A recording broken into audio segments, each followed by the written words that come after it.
Bonjour, j'attends Nacha ici, à Lers, dans sa ville natale, devant son école maternelle là où tout a commencé pour lui, pour l'interviewer au propos de sa sortie sur son nouvel EP qui s'appelle Éclectique. Tout au long de cette interview, on retraversera ensemble un petit peu tous les éléments de son parcours, à la fois dans sa vie personnelle et à la fois dans sa vie professionnelle. On attend Nacha qui ne devrait pas tarder d'arriver d'une seconde à l'autre.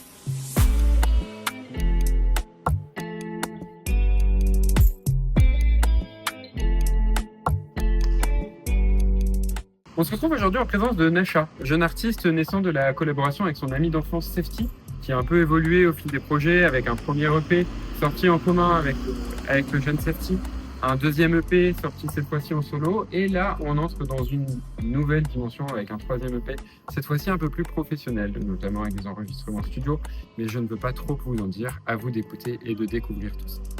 Nathan, commençons par le commencement. Nathan, Nacha, je ne sais pas comment dois-je t'appeler. Comme tu veux, comme tu veux. Où se trouve-t-on ? Alors là, on se retrouve devant l'école maternelle Alice Coteau, là où tout a commencé finalement, les premières années, les premières amies, les premières amoureuses aussi. Et là, dans la Lers, donc ma ville d'origine, dans laquelle je vis toujours, proche de mes racines.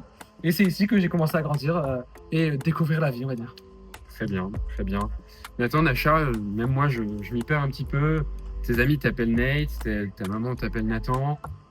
Cooking with Nate aussi, c'est arrivé. On t'a appelé Nate, effectivement, ce fameux projet sur YouTube, on s'en souvient tous, qui a connu plus ou moins de succès, effectivement. D'où vient ce nom d'artiste, Nacha ? Alors, l'anecdote est très très drôle. C'est une de mes amies, Calypso, qui verra sûrement cette vidéo, j'espère, qui m'appelait toujours Natacha pour m'embêter au collège, un nom un peu féminin pour un garçon, ça fait bien drôle. Et du coup, en fait, c'est que ce nom est resté. Et quand j'ai voulu créer mon nom d'artiste, je me suis dit Natacha, j'ai voulu réduire, j'ai pris le na, j'ai pris le chat, et je suis venu juste Nacha et puis Natacha. Eh bien, enchanté Nacha. Ravi d'avoir enchanté cette histoire. On va avancer ensemble et on va se retrouver ensemble vers un point un petit peu plus tardif de ta vie. Allez, c'est parti. Donc on est en route vers ton école primaire. Exactement, qui est pas très loin de l'école maternelle, c'est vraiment à une rue d'écart. Exactement. Dis-nous, est-ce que tu peux nous rappeler ton premier souvenir musical ? Mon premier souvenir musical, je pense que c'est mon père qui faisait du saxo. Mon père a commencé à peu près à ses 35 ans à faire du saxo, mais du coup moi j'en avais 4 ans. Et du coup tous les dimanches soirs, quand c'était le moment de la douche, du bain, et lui il était à l'étage en train de faire du saxo et à s'entraîner pour pouvoir participer à l'harmonie municipale de la ville. Et c'est un souvenir qui reste gravé dans ma mémoire. Et du coup, c'est le fait d'avoir eu une enfance un peu baignée dans la musique. Tu nous parles de ton père qui joue du saxophone. Ouais. On sait aussi que tu as des talents de danseur, certains. Je me souviens t'avoir vu danser avec ta sœur le jour de sa thèse, plein de petites choses comme ça. Qu'est-ce qui fait qu'un jour, tu t'es dit, tiens, je vais mettre plus d'investissement dans la musique, je vais vraiment me lancer dans ce projet-là ? En fait, j'ai toujours bien aimé la musique, tout plein de différentes musiques, c'est toujours un truc qui m'a baigné. Et mes sœurs aussi jouaient d'un instrument, donc ça a toujours été quelque chose d'assez important. Et en fait, je trouve personnellement que j'ai un peu le rythme dans la peau, ce qui me permet de pouvoir faire du rap et de trouver les bons tempos, les bons flows, les bonnes harmonies, pour que derrière il y ait un truc qui soit un minimum qualitatif, même s'il y a zéro ambition, encore une fois, professionnelle. C'est qu'on sent que tu as toujours ce rythme dans la peau et toujours ce talent pour te caler sur le bon moment. On parle un petit peu de la naissance de Nacha, on parle du petit Nacha pour l'instant. Et le petit Nathan dans tout ça, si tu devais résumer un peu ton enfance, comment tu la résumerais ? J'ai une enfance très classique, dans une famille ordinaire, avec 2 grandes sœurs qui m'ont, elles aussi, influencé, je pense, que ce soit musicalement. Parce que du coup, avec 2 grandes sœurs, à l'âge de 4-5 ans, tu fais comme tes sœurs. Donc les répliques d'High School Musical, les musiques, etc., je les avais dans la tête. Et après, sinon, une famille classique, dans un petit village, où tout allait bien, et où je considère que j'ai eu une enfance très heureuse, bien entourée, que ce sont mes familles, ma famille, mes amis. Et franchement, j'ai que des bons souvenirs de mon enfance. Une belle enfance. Une belle enfance. On va avancer alors un petit peu et on va continuer vers un autre point culminant. On va enchaîner un petit peu sur ta famille maintenant. On se retrouve maintenant du coup devant la maison familiale dans laquelle tu as grandi à Lers. Dans tous tes sons, on sent cette attache que tu as aux relations sociales. Tu parles toujours de ta famille, de tes amis, des thèmes. C'est quelqu'un qui est toujours très investi pour tes proches. Si là, aujourd'hui, tu devais dire une phrase à chacun des membres de ta famille, laquelle elle serait pour chacun d'entre eux ? Ok, donc pour mon père, ma mère et mes sœurs ? Pour mon père, je dirais merci de m'avoir fait baigner dans la musique depuis tout petit. Il a fait de la Zumba, etc. Il a toujours été super ouvert sur la musique. Ça m'a permis de pouvoir découvrir plein de choses. Ma mère de toujours me suivre dans mes projets, quels que soient les projets, elle est toujours là derrière. Et enfin, à mes sœurs, je mettrai un message commun et je leur dirai merci pour toute l'influence, notamment les musiques, les séries et tout ce qui a aussi donné ce que je suis aujourd'hui et qui m'a donné une certaine diversité au quotidien dans mes musiques. Ok. Bah écoute, j'espère que vous avez reçu le message. Tu grandis, tu commences à apprendre un petit peu à devenir tout doucement autonome. Dans ta musique aussi, là maintenant tu t'es un petit peu sevré de Safety qui était ton premier ingé son. Maintenant tu fais tout par toi-même, tu as délégué la partie la plus technique quand même, mais on sent que tu deviens autonome. Qu'est-ce que tu aimerais bien dire aujourd'hui au petit Nate à qui tu dédies un son? Si tu devais lui enseigner une leçon là maintenant, et là tu reviens sur Je pense que justement le son Petit Nate parle bien en lui-même et j'ai des bonnes choses que je dois se dire à ce fameux Petit Nate. Mais je dirais qu'au final tout s'arrange et que il peut être fier de ce qu'il est devenu aujourd'hui parce qu'il est assez épanoui au quotidien et que il est bien entouré et il a toujours plein de projets qui lui font stimuler sa créativité au quotidien et qu'il apprécie toujours autant. Eh ben, écoute, j'espère qu'il entendra ton message dans un J'espère message. aussi. Allez, avançons encore et grandissons un peu pour aller au collège. Allez. On grandit encore un petit peu. On se Ah ouais. retrouve maintenant au collège. Collège 2D. Quand on te voit aujourd'hui, on a un peu du mal à croire que tu étais ce petit garçon introverti et timide que tu décris de temps en temps. Quand est-ce que tu as eu le déclic de prendre un peu confiance en toi, d'aller plus vers les autres? Je pense que c'est surtout une question de confiance en moi. C'est-à-dire que je n'étais pas si introverti que ça, j'avais quand même un bon groupe d'amis, des fois je faisais rire la classe, etc. Mais c'est sûr qu'en termes de confiance en moi, je devais être à un niveau assez faible. Je pense que cette confiance en moi, elle est toujours pas forcément toujours présente. J'ai grandi, j'ai appris des choses, j'ai vécu des expériences, je me suis aussi... Voilà, j'ai plus de sport pour m'affiter, etc. Et du coup, d'ailleurs, peut-être que ça a permis d'avoir une meilleure confiance en moi.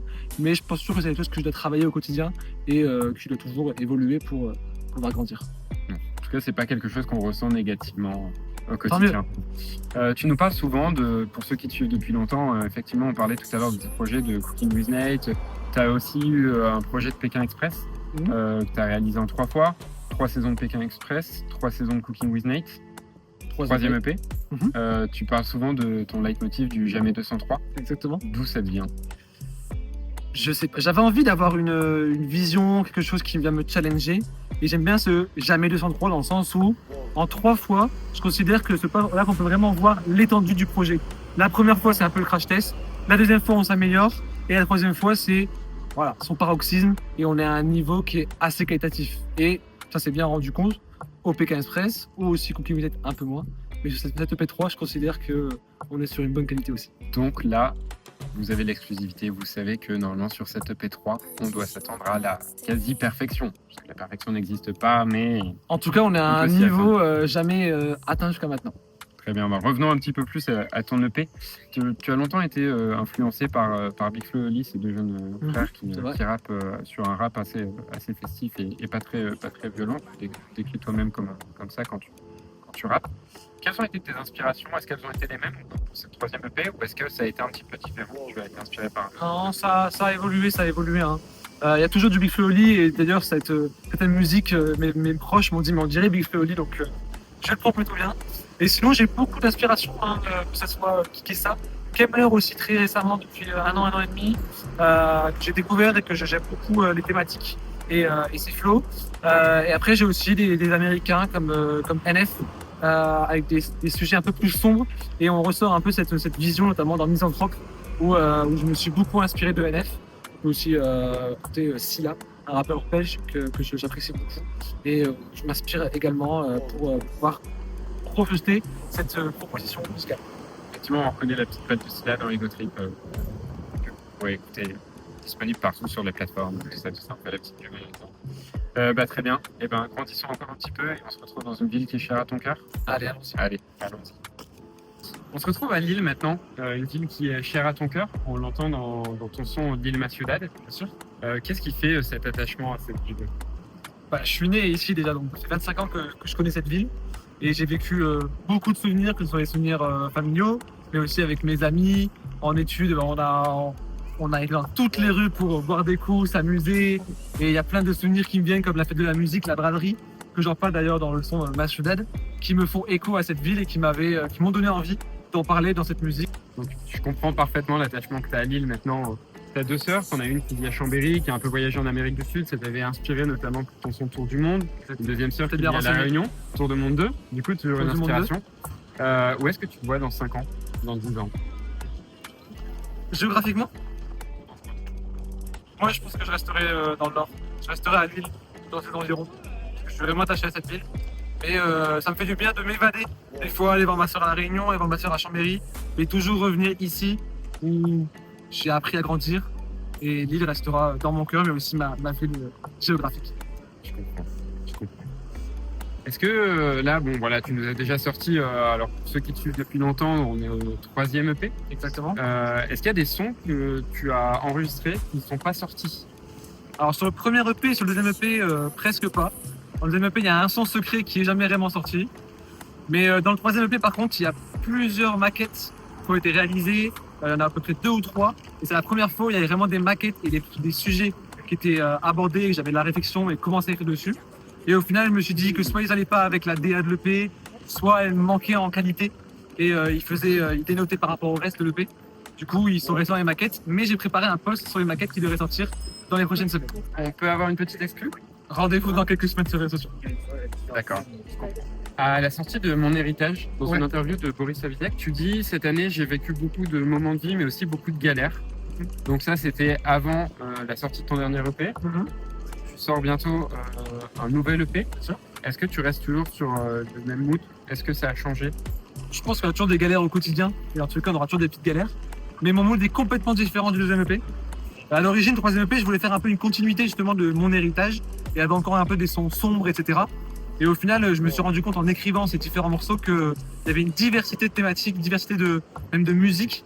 Et globalement, à part 2-3 sons comme Misanthrope qui est assez sombre, le reste sont quand même des sons assez solaires et assez positifs. Très bien. Nacha, qu'est-ce qu'on peut te souhaiter dans les jours, semaines, mois à venir? Que cette troisième EP plaise vraiment à mon entourage, plaise vraiment aux personnes qui vont l'écouter et que je clôture de la meilleure des manières ce projet Nacha. Eh ben, on te souhaite le meilleur. Merci pour cette interview. Merci Lucas.